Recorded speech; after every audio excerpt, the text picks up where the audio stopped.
নমস্কার বন্ধুরা, electoral bond বা নির্বাচনী বন্ড নিয়ে চারদিকে তুমুল আলোচনা চলছে। কোন পার্টি ইলেকটোরাল বন্ড থেকে কত টাকা পেয়েছে এই নিয়ে বিভিন্ন টিভি সংবাদপত্রেতে আপনি নিরন্তর সংবাদ পাবেন। কিন্তু এই ইলেকটোরাল বন্ড ব্যাপারটা কি? ইলেকটোরাল বন্ড কিভাবে কাজ করে? ইলেকটোরাল বন্ডের ফিচার্সগুলোই বা কী কী? আজকে আমার ভিডিওতে এই বিষয়তেই জানবো। এই ভিডিওটা কোনো পলিটিক্যাল ভিডিও না, এটা একটা ফিনান্সের ভিডিও, যে কীভাবে এই বন্ডটা কাজ করে। যেহেতু বন্ড একটা ফাইন্যান্সিয়াল ইনস্ট্রুমেন্ট, তো আমি ভাবলাম যে ইলেকটোরাল বন্ড নিয়ে একটা ভিডিও বানানো যেতে পারে, কিভাবে এটা কাজ করে। দেখুন, এই ভিডিও বানানোর আগে পর্যন্ত সত্যি কথা বলতে কি ইলেকটোরাল বন্ড সম্বন্ধে আমিও বিশেষ কিছু জানতাম না। তো এই জাস্ট ভিডিওটা বানানোর জন্যই আমি এই বিষয়ে একটু পড়াশোনা করলাম, তারপরে যেটুকু শিখেছি সেটাই আপনাদেরকে বলছি।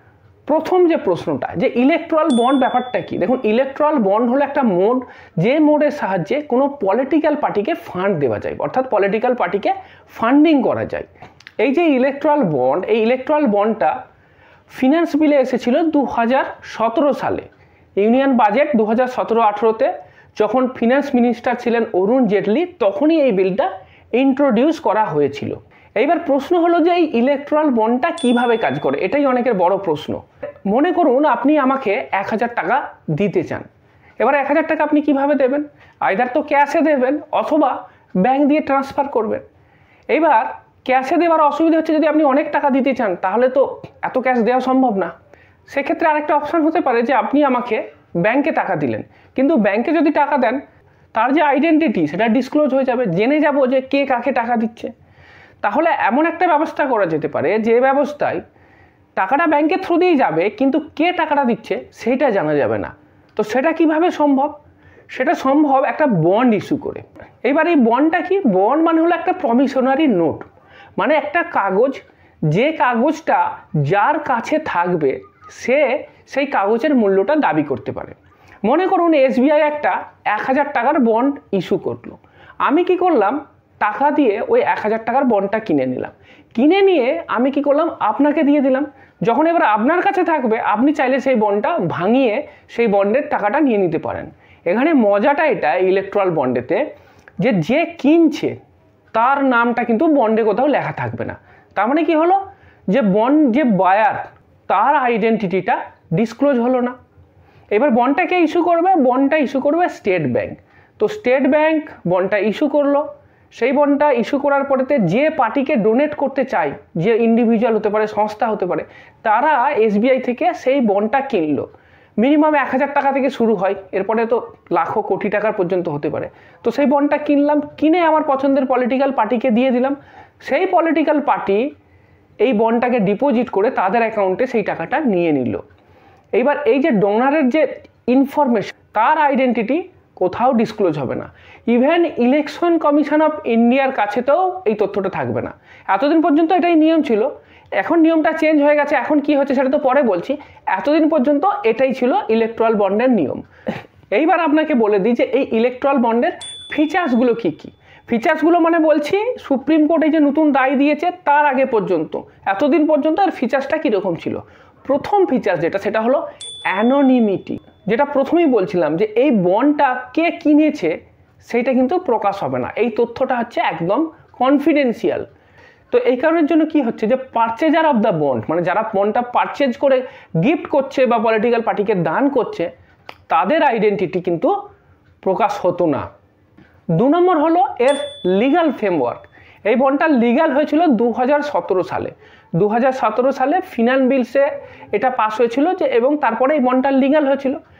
এবার গভর্নমেন্টের ক্লেম ছিল, এই বন্ডটা যখন তারা ইন্ট্রোডিউস করেছিল, তারা বলছিল যে পলিটিক্যাল ফান্ডিংটাকে আরও ট্রান্সপারেন্ট করার জন্য এটা করা হলো। কারণ এই যে টাকাগুলো ট্রান্সফার হবে, এটাকে ব্যাংকিং চ্যানেলের ভেতর দিয়ে নিয়ে আসতে হবে। তো সেই ব্যাংকিং চ্যানেলের ভেতর দিয়ে নিয়ে আসার জন্যই এই ইলেকটোরাল বন্ডটা ইস্যু করা হয়েছে। কিন্তু যদিও যারা এই বন্ডের ক্রিটিক্স বা যারা সমালোচক, তারা কি বলছে, তাদের কাছে মেন কনসার্ন যেটা, যে এই যে ফান্ডিং যারা করছে তাদের যে আইডেন্টিটিটা গোপন থাকছে, এটাই একটা বড় সমস্যা। কারণ এক্ষেত্রে কিন্তু একটা পলিটিক্যাল ডিভিডেন্ড পেয়ে যাওয়ার সম্ভাবনা থাকে। এইবার প্রশ্ন হলো যে কোন কোন পার্টি বা কারা এই ইলেকটোরাল বন্ডের থ্রু দিয়ে টাকা নিতে পারবে। কালকে আমি একটা রাজনৈতিক দল খুলে আমিও কিভাবে টাকা নিতে পারবো না, তারও কিছু কন্ডিশন আছে। অনলি পলিটিক্যাল পার্টি যারা রেজিস্টার্ড আছে, কোথায় রেজিস্টার আছে না under section 29A of the representation of the peoples act 1951, 43 of 1951। এগুলো বিভিন্ন ধারা উপধারা, এতটা আমিও বুঝি না, মোটামুটি এইটুকু বোঝা যাচ্ছে যে পিপল রিপ্রেজেন্টেশন অ্যাক্ট একটা আছে, তার একটা ধারা আছে, সেই ধারাতে যে যে পার্টিগুলো রেজিস্টার্ড আছে তারাই নিতে পারবে। আর একটা কন্ডিশন আছে যে যে পলিটিক্যাল পার্টিগুলো লাস্ট যে জেনারেল ইলেকশন হয়েছে সেই ইলেকশনেতে মিনিমাম 1%-এর বেশি ভোট পেয়েছে, সেটা জেনারেল ইলেকশন হোক অথবা রাজ্যের যে এমএলএ নির্বাচনের যে ভোট হোক, এই ভোটেতে মিনিমাম 1% ভোট পেতে হবে। এইবার প্রশ্ন হলো যে এই বন্ডের থ্রু দিয়ে টাকাটা কিভাবে পাওয়া যাবে, যেটা আগেই বলেছি যে যারা ডোনার তারা এই বন্ডটা কিনবে, কিনে পলিটিক্যাল পার্টিকে দেবে। এবার পলিটিক্যাল পার্টিকে তাদেরকে এই বন্ডটা রিডিম করতে হবে, রিডিম করার সময়তে তাদের অ্যাকাউন্টেতে এই টাকাটা চলে যাবে। এবার যেদিন বন্ডটা ইস্যু হয়েছে 15 দিনের মধ্যে কিন্তু আবার এইটাকে আপনার রিডিম করে নিতে হবে। যদি আপনি 15 দিনের মধ্যে এই বন্ডটাকে রিডিম না করেন তাহলে এই বন্ডের যে টাকাটা সেটা হচ্ছে প্রাইম মিনিস্টারের যে রিলিফ ফান্ড আছে সেই ফান্ডেতে চলে যাবে। তো এটা কিন্তু একটা খুব গুরুত্বপূর্ণ ব্যাপার।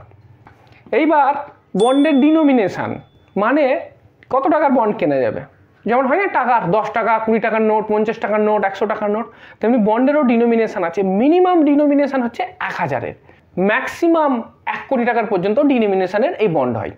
এইবার আর একটা বড় প্রশ্ন যে কখন এই ইলেকট্রাল বন্ডটা কিনতে পারা যাবে। দেখুন যে তথ্যটা আমি পেলাম সেখানে এটাই লেখা আছে যে জানুয়ারি মাস, এপ্রিল মাস, জুলাই মাস আর অক্টোবর মাস এই সময়তে বিজ্ঞপ্তি দিয়ে জানানো হয় 10 দিনের জন্য এই বন্ডটা অ্যাভেলেবল থাকে। অর্থাৎ জানুয়ারি মাসে যে কোনো 10 দিন অ্যাভেলেবল থাকবে, কোন দিন থেকে শুরু হবে কবে শেষ হবে সেটা সেই সময় বিজ্ঞপ্তি দিয়ে জানানো হয়। অত তো আমরাও দেখি না, যারা এই বিষয়ে রিলেটেড তারা জানবেন। তো 10 দিনের জন্য ভ্যালিডিটি থাকে।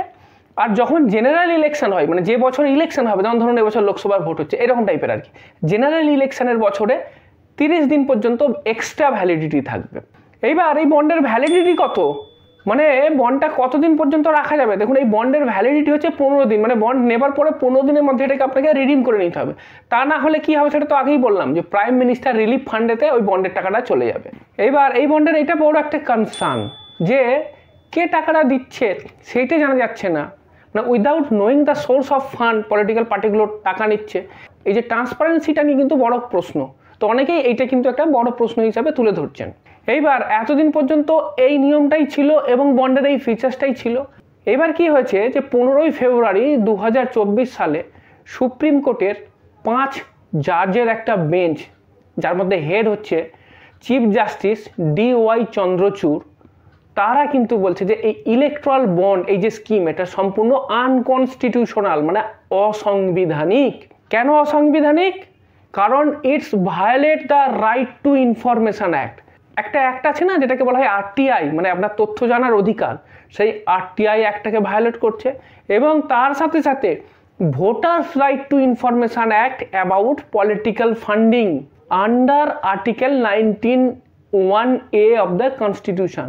তা দুটো অ্যাক্টকে ভায়োলেট, একটা তো রাইট টু ইনফরমেশন অ্যাক্ট হলো, আর দ্বিতীয়টা যারা ভোটার তাদেরও অধিকার আছে যে বিভিন্ন পলিটিক্যাল পার্টি তারা যে ফান্ডটা পাচ্ছে সেই ফান্ডটা কিভাবে পাচ্ছে, কোত্থেকে পাচ্ছে, এইগুলো জানা ভোটারদের অধিকারের মধ্যে পড়ে এবং সেটা আর্টিকেল 19(1)A এর মধ্যে। তো সেটাকেও ভায়োলেট করছে। তো এই দুটো কারণের জন্যই সুপ্রিম কোর্ট কিন্তু এটাকে অসাংবিধানিক ঘোষণা করে দিয়েছে। এবং supreme court state bank of ইন্ডিয়াকে নির্দেশ দিয়েছে যে এই যে বন্ডের যারা ডোনার অর্থাৎ যারা বন্ডটা কিনেছে তাদের লিস্ট এবং যে পলিটিক্যাল পার্টি এই বন্ডের থ্রু দিয়ে টাকা পেয়েছে তাদের লিস্ট সেটা ইলেকশন কমিশন অফ ইন্ডিয়াকে দিতে হবে। এবার কোন পলিটিক্যাল পার্টি কত টাকা পেয়েছে না সেই বিষয়ে আমি কোনো কথা বলবো না, কারণ আমি ভিডিওটাকে পলিটিক্যাল বানাতেই চাই না। আপনারা অলরেডি এই বিষয়ে সমস্ত তথ্যই জানেন, টিভি নিউজ পেপার সব জায়গাতে ইনফরমেশান আছে। আপনার যদি ইন্টারেস্ট থাকে আপনি গুগলে সার্চ করে নিন, ইউটিউবে সার্চ করে নিন, কোন পার্টি কত পেয়েছে কারা কত দিয়েছে সব তথ্যই জেনে যেতে পারবেন। তো এই ইলেকট্রাল বন্ডের কথা তো বললাম, কিন্তু এটা ছাড়াও বন্ড ইনভেস্টমেন্ট কিন্তু একটা ভালো ইনভেস্টমেন্ট। মানে আপনি আমি যে কেউ গভর্নমেন্ট বন্ড কর্পোরেট বন্ডেতে ইনভেস্ট করতে পারি এবং সেখান থেকে ইনভেস্ট করে প্রতি বছর বছর বন্ড থেকে ইন্টারেস্ট রেটও পেতে পারি।